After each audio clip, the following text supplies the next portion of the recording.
what I hear you asking is, what about the dark side of psychedelics? And I think that's certainly worth talking about.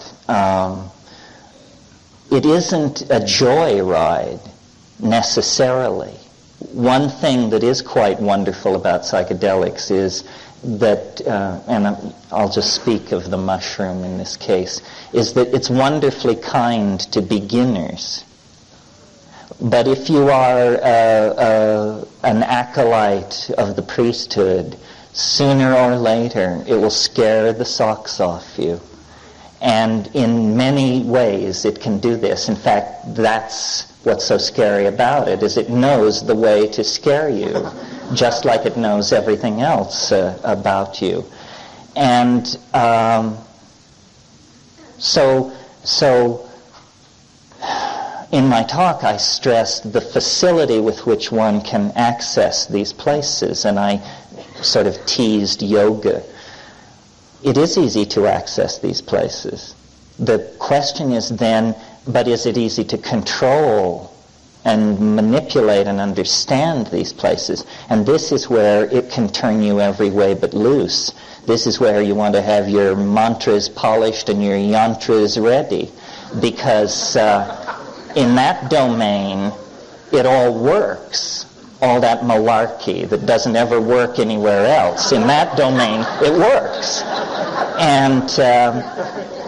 And so I think one should have techniques, the ring pass not, or mantras, something that you have faith in, power objects.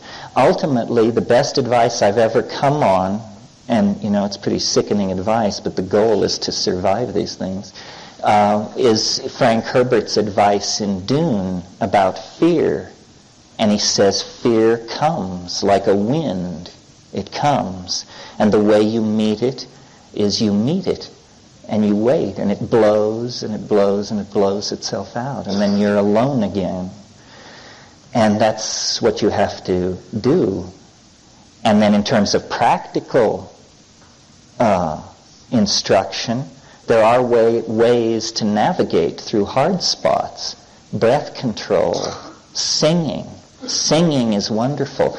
We tend to suffer silently, and if you get into a pressurized place on a psychedelic, I don't think it's a good idea to go to squeeze down and to meet it like that. I think it's much better to sing, to circulate huge volumes of oxygen through your body and just send your whole metabolism spiraling off in some other direction.